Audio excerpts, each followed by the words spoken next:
So guys, just decided to show you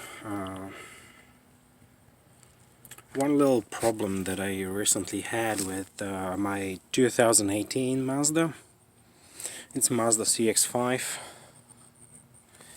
and I noticed this squealing sound, when your brakes are worn out. And I opened the front wheel. It's very easy, by the way. It's very easy to do. You're pretty much very good on your own. The front caliper looks a little bit different, but they are all held in place by a couple of those bolts. So this one goes here, this one goes here, so yeah, this one goes here, and this bolt gets screwed here, right here. So you see there are two, and they're holding it in place.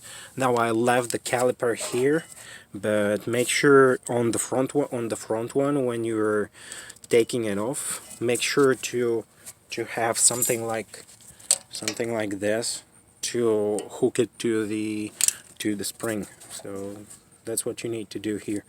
So I'm looking, why is this thing squealing, and I'm thinking there could be like this thing, the shims that go over here.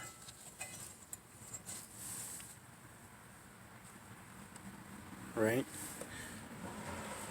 Hello. So the shims could be going here, and they may touch the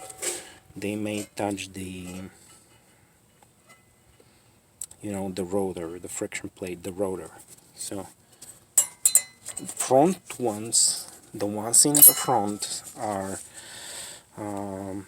they had a little of silicone paste on them, so I cleaned them up.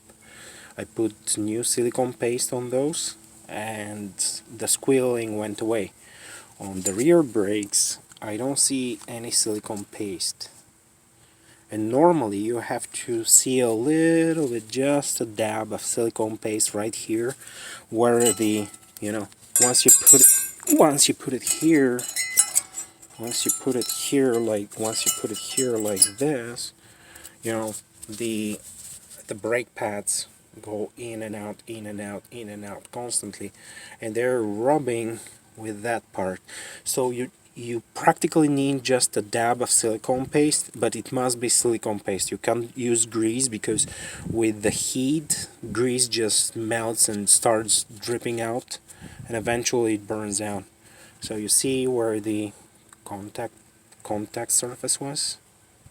No grease there. And on top of that, I was looking at one of the two friction plates, one of the two brake pads, and it seems a little worn out, so maybe it's just worn out. This one looks a little bit, normal. And once I look at this, the sensor, I still have a little bit of material left.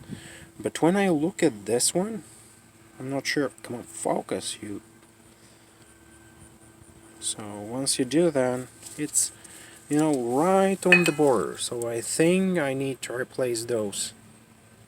I don't know why, but that's 16,000 mile car. I mean, this should last more than 16,000 miles, at least in my mind, but obviously not. Maybe there is more stopping power to the back wheels, I don't really know. But practically that's it, what you guys need to do in order to change brake pads. You just take those two bolts off. That are holding in place, that brake caliper. Once you take it off, you need to be able to hang it, and most of the time you will be putting new brake pads on. So new brake pads are going to be thicker than your old ones, so you need a way to push this one back. You can push it really easy with the clamp like this. You can just tighten it a little bit and it falls back. And then here, make sure to clean them very good. Use bright parts cleaner, only that, nothing that can lubricate possibly. And then put a little dab of this blue thread locker on those bolts that go here. All right. Before that, make sure that this can go in and out, that it's not seized up or anything. If it's seized up, take it out. If it's seized up, take it out. Use something like this, a silicone paste. They come in different shapes and sizes, but make sure it's silicone. Clean it up, clean it up.